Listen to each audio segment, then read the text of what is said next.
साहब मैं नौकरी छोड़ रहा हूँ। क्या हुआ राकेश जी, बहुत गुस्से में लग रहे हो, कुछ बात है क्या? क्या क्या थक गया हूँ कि मेरी तनख्वाह बढ़ा दो, तनख्वाह बढ़ा दो, पर कोई सुनता ही नहीं है। ऐसा मुझे लगता है अब यहाँ तनख्वाह बढ़ेगी भी नहीं है। बाहर की जो रोड की कंपनी है ना, उस पर भी 18,000 रुपए सैलरी दे रहे हैं, आप मुझसे 12,000 में ही काम कराए जा रहे हैं। अरे मैं बूढ़ा हूँ, बेवकूफ नहीं। और हाँ, इतने दिन से काम कर रहा हूँ, कम से कम मेरी तनख्वाह बढ़ानी चाहिए थी, लेकिन आपने कोई भी सुनवाई नहीं करी।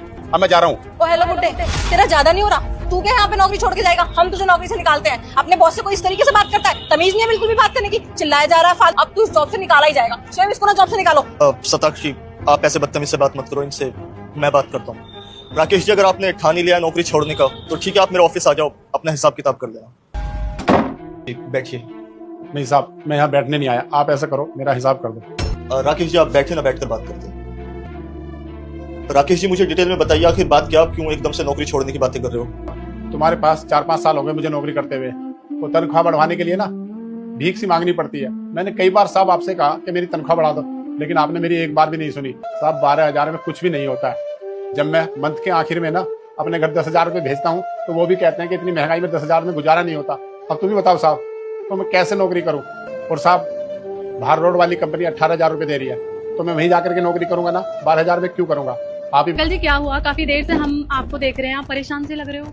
बेटा क्या है ना, ये कंपनी में मुझे 4-5 साल काम करते हुए मैं बोल बोल के थक गया, मेरी तनख्वाह बढ़ा दो, तनख्वाह बढ़ा दो, लेकिन ये कंपनी वालों के कान पे जू ही नहीं रेंगती। 1 रुपया नहीं बढ़ा मेरा आज तक। हमारे सिक्योरिटी गार्ड की भी सैलरी इससे ज्यादा ही होगी, 20,000 सैलरी है उनकी। एक बात बताऊं, आपको ना ऐसी कंपनी छोड़ देनी चाहिए, क्योंकि इस कंपनी में आपका जॉब करने का फायदा ही क्या। मैं तो आपको ये कह रही हूँ अंकल जी, आप ना हमारी कंपनी में ज्वाइन कर लो, आपका ही फायदा। मैं ज्यादा बात नहीं करना चाहता, आप ऐसा करो, मेरा हिसाब कर दो, मैं चला जाता हूँ। ठीक है राकेश जी, जब आपने ठान ही लिया है नौकरी छोड़ने का तो मैं भी आपको जबरदस्ती फोर्स नहीं करूंगा। आपका महीना 4 दिन के बाद पूरा होता है, लेकिन मैं फिर भी आपको पूरे महीने की सैलरी दे देता हूँ। ये आपकी पूरे महीने की सैलरी। धन्यवाद साहब। मेहनत की कदर करनी चाहिए।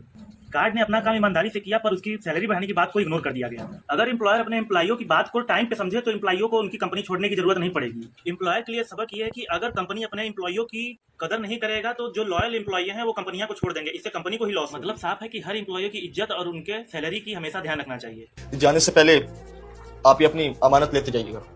ये साहब मैं समझा नहीं है क्या है। राकेश जी, जो आपने 4 साल यहाँ पे काम किया ना, ये उसी की सैलरी है। दोस्तों, अगर ये स्टोरी अच्छी लगी हो तो हमारे चैनल को लाइक शेयर सब्सक्राइब जरूर करें।